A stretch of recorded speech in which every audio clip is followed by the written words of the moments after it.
पाकिस्तानात भारतानं आज केलेली लष्करी कारवाई ही अनेक अर्थानं महत्त्वाची आहे। पाकिस्तानातले दहशतवादी हाफिज सईद, मसूद अजहर आणि झकीउर रहमान लखवी यांनी आतापर्यंत भारताविरोधात अनेक कट रचले, अनेक हल्ले घडवून आणले।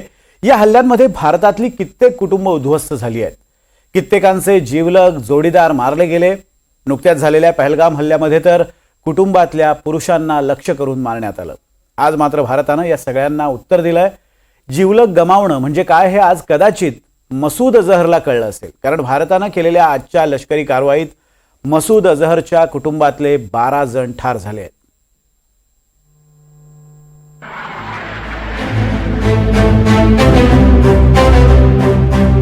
1999 सालचा हा फोटो।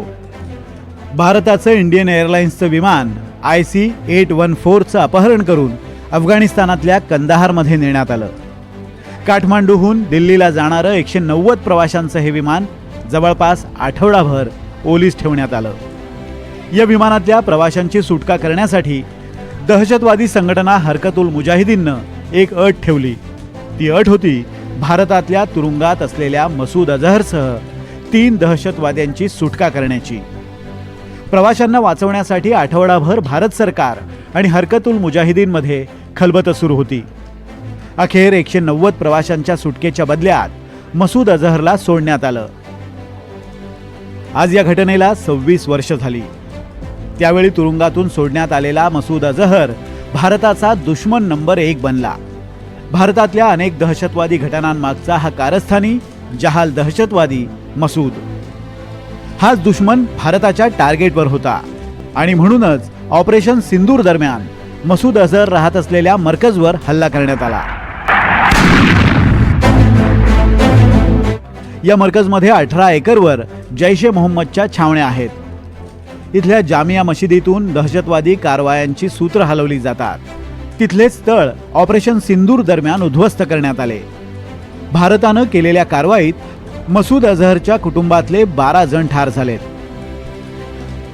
या कारवाईमध्ये मसूद अजहरचे आई वडील, मसूद अजहरची 4 मुलं, मसूदची बहीण आणि मेहुणा, मसूदचा मुलगा आणि कुख्यात दहशतवादी रौफची मुलगी, मसूदची आणखी 2 नातवंड आणि त्याचा नातेवाईक मौलाना काशिफ, हे सर्वजण कारवाईत ठार झालेत।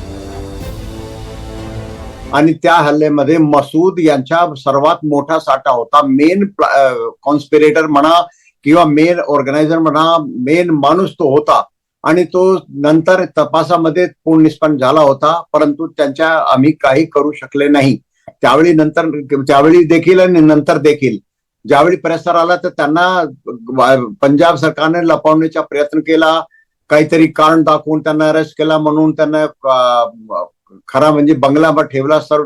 आणि ही आता पहलगाव झाल्यानंतर भारत सरकारने जे काही पावले उचललेले आहे, जे आज काल रात्री जे काही स्ट्राईक केलेली आहे, त्यामध्ये मसूद जरी नाही पकडण्यात आला किंवा त्यांना काही त्यांचे मृत्यू नाही होऊ शकला, परंतु त्यांचे परिवारचे लोक जरी गेले असेल, ही देखील एक मोठा समाधान आहे, कारण संपूर्ण परिवार सपोर्ट सिस्टम सारखा काम करतो। भारतानं मसूद अजहरच्या तळावर हल्ला केल्यानंतर मसूद चौताळलाय। मसूदनं एक पत्रक जारी केलंय। या पत्रकात तो म्हणतो, अल्लाह, काही खास लोक असतात ते शहीद होतात, ते म्हणजे अल्लाहचे पाहुणे बनतात। माझ्या कुटुंबातील 5 जणांना ही खास संधी मिळाली आहे। रात्रीच्या वेळी त्यांना ही शहादत मिळाली।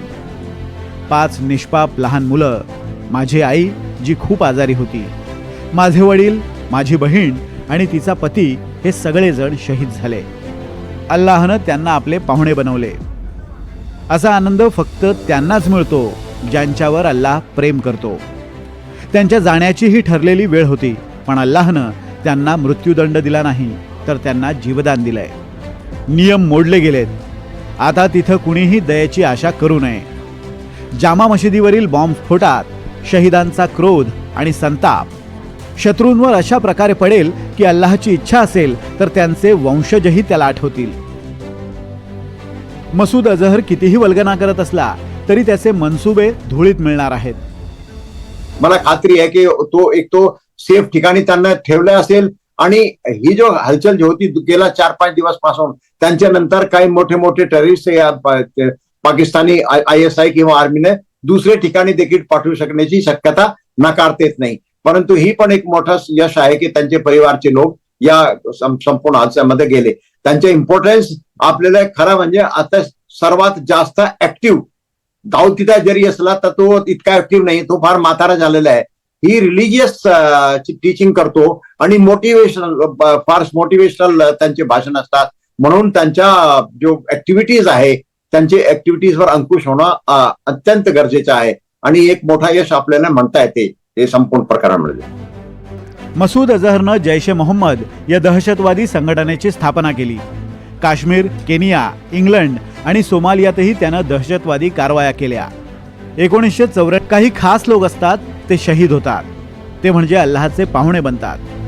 माझ्या कुटुंबातील 5 जणांना ही खास संधी मिळाली आहे. रात्रीच्या वेळी त्यांना ही शहादत मिळाली.